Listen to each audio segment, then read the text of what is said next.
दोस्तों तो कल से एक शानदार मेन बोर्ड आईपीओ ओपन होने वाला है और ये आईपीओ है केआरएन हीट एक्सचेंजर का आईपीओ।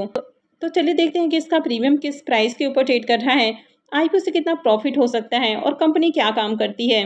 तो इससे पहले कि मैं वीडियो को शुरू करूं, अगर आप इस चैनल पर पहली बार विजिट कर रहे हैं या फिर आपने चैनल अब तक सब्सक्राइब नहीं किया है तो चैनल को सब्सक्राइब कर लें और वीडियो को भी लाइक कर दें।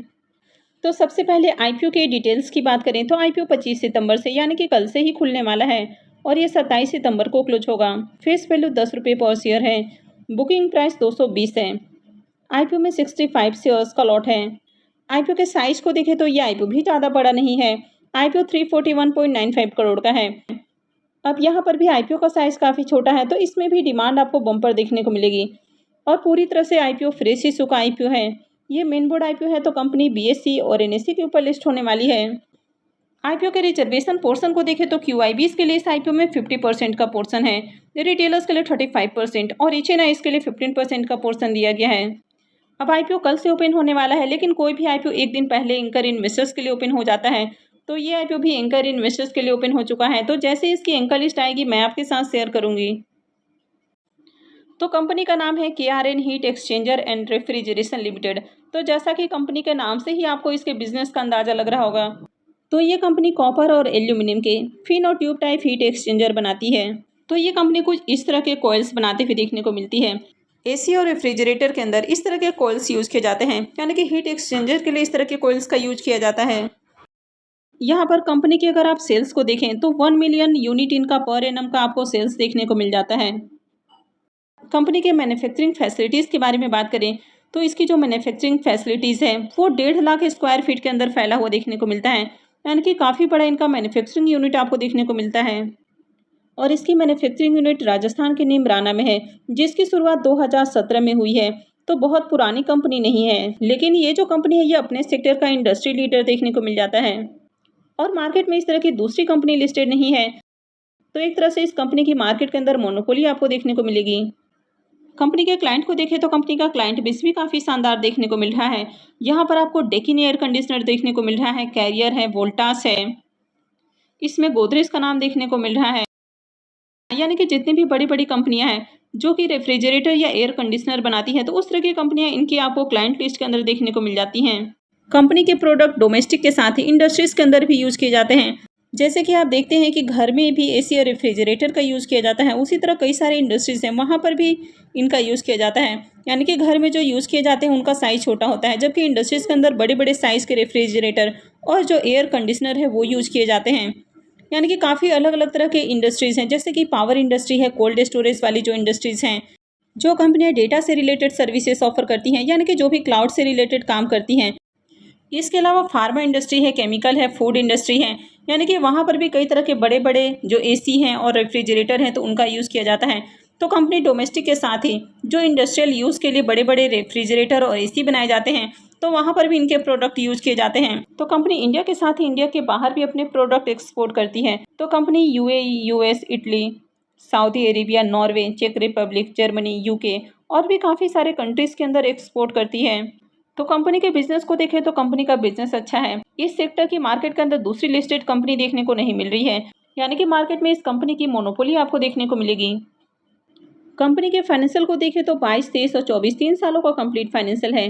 कंपनी के एसेट को देखें तो ईयर ऑन ईयर कंपनी के एसेट के अंदर ग्रोथ है। कंपनी के रेवेन्यू को भी देखें तो कंपनी का रेवेन्यू भी बढ़ते हुए देखने को मिला है और 2 सालों में देखें तो ऑलमोस्ट कंपनी का जो रेवेन्यू है वो डबल हो चुका है। यानी कि फाइनेंशियल 22 के अंदर कंपनी का रेवेन्यू 158 करोड़ है, फाइनेंशियल 23 में बढ़ के 249 करोड़ और फाइनेंशियल 24 में देखें तो 313 करोड़ हो चुका है।